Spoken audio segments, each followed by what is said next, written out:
Thank you, Madam President. I rise today to tell the stories of the nearly 2 million New Jerseyans who rely on Medicaid for their critical care. I do this because their care is at risk.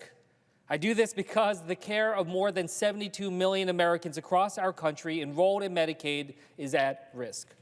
They are at risk because Republicans in the House and the Senate have chosen to take away their care so that Elon Musk and the very richest Americans can pay a little less in taxes. That is the choice that they have thrust upon the American people. It's a choice that I don't believe they truly understand.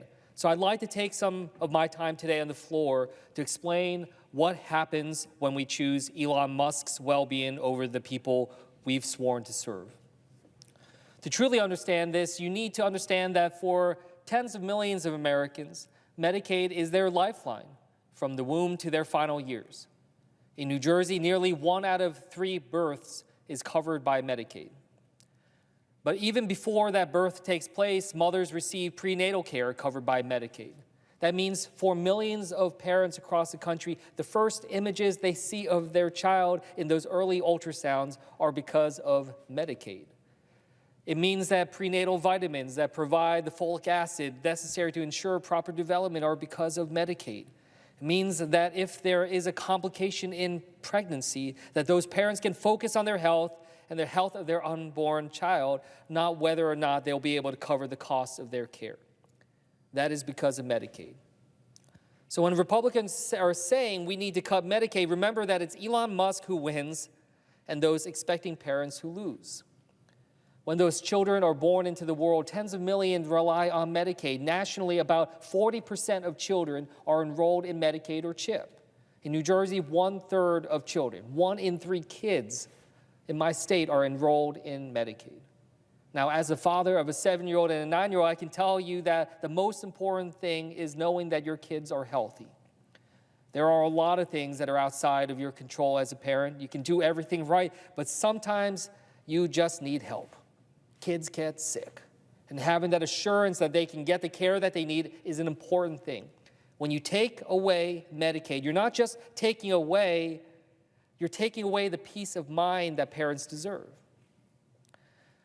You're taking away the ability for parents to look their kids in the eye and say, it's going to be okay. I wanted to share with you 2 stories that have stuck with me. I heard from Nicole, a mother from New Jersey who has a developmentally disabled son, Jordan. Jordan is 24. His mother said that Medicaid cut would be, quote, catastrophic. She said that the care she receives from Medicaid is vitally important. That sense of importance and urgency I heard from Nicole, I just saw echoed from Jamie from Hazlitt. Jamie's son, David, was born paralyzed, nonverbal, and he's relying on a feeding tube. Jamie told reporters that one of David's medications can cost up to $1,000 a month. She said that if Republicans are successful in cutting Medicaid, quote, we would have to choose, are we going to eat, pay the bills, or keep him alive? She said, quote, it's a life or death situation. So when Republicans are talking about cutting Medicaid to hand tax cuts to the wealthiest Americans, the choice they are making is to leave people like Nicole and Jordan, like Jamie and David, behind. At some point, our children grow up and leave. But even then, so many across this country rely on Medicaid for their basic care. In New Jersey, 1 in 7 adults between the ages of 19 and 64 are covered by Medicaid. So when we look at the choice ahead of us between care and tax cuts for the super rich, I want you to think about Caroline from Mount Holly. Caroline called my office asking that I oppose this budget plan. When she outlined her reason for not cutting Medicaid, she spoke in the clearest possible terms. She said, quote, I will die if there are cuts to Medicaid. Caroline is disabled. Her daughter takes care of her through the managed long-term services and support program. She ended her message by saying, please, I need help. A lot of us need your help.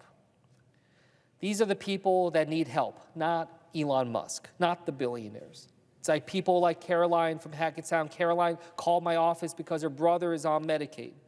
He's scheduled to get heart surgery in the next couple of months, something that is scary enough when you got the uncertainty of health care. But Caroline doesn't have that if her brother's Medicaid is cut. She said, I'm really scared for him. I'm really scared for my parents who are about to retire. I'm scared for myself, someone who also has multiple health care issues and is trying to keep down a full-time job despite it all. These are the people that need help. Our neighbors who sometimes need the help most are those who are disabled. In New Jersey, 1 out of every 3 working-age adults with a disability is on Medicaid. Just last month, I invited Kevin Nunez, a disabled New Jerseyan and advocate for his community, down to the Capitol. Kevin relies on Medicaid for his care, his caregiver, his basic quality of life. I brought him to the Capitol because I wanted Donald Trump to have to face someone whose health care he was threatening to take away. But it wasn't just Kevin there at the Capitol. We saw his caregiver, Edna, there. The work she does every day is truly incredible. We should support our caregivers, should honor their service, and cutting the funding that allows them to do their job is not the way to do that. Kevin is one of more than 15.5 million people across America with a disability who is covered by Medicaid. He is one of approximately 4.5 million people who use Medicaid for home care workers like Edna. The choice we are facing is abandoning those Americans like Kevin and Edna who just need basic care, or giving another tax cut to those at the very top. For me, that's not a choice. Finally, as we go through adulthood and age, Medicaid becomes more important than ever. Seniors across our nation are relying on Medicaid for the care that they need to live.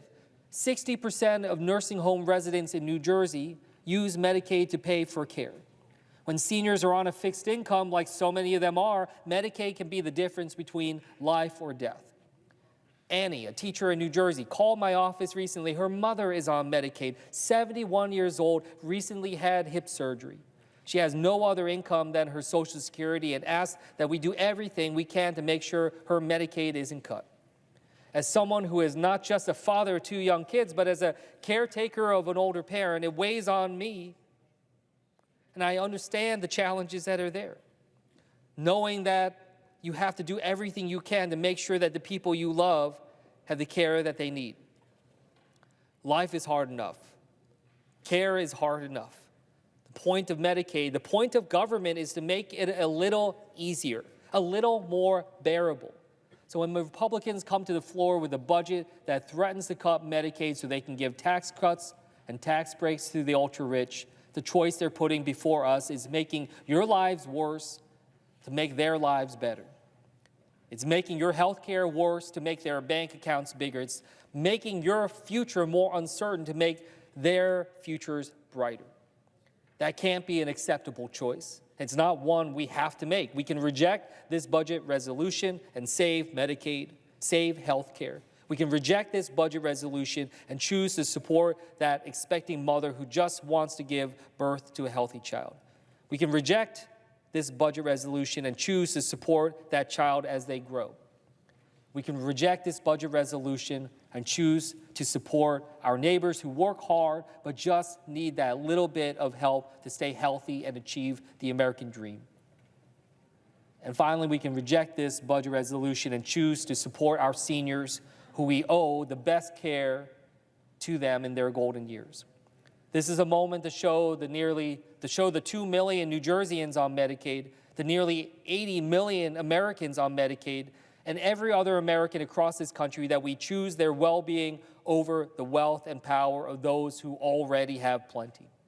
Let's reject this budget resolution and do the right thing for them. Thank you, and I yield back.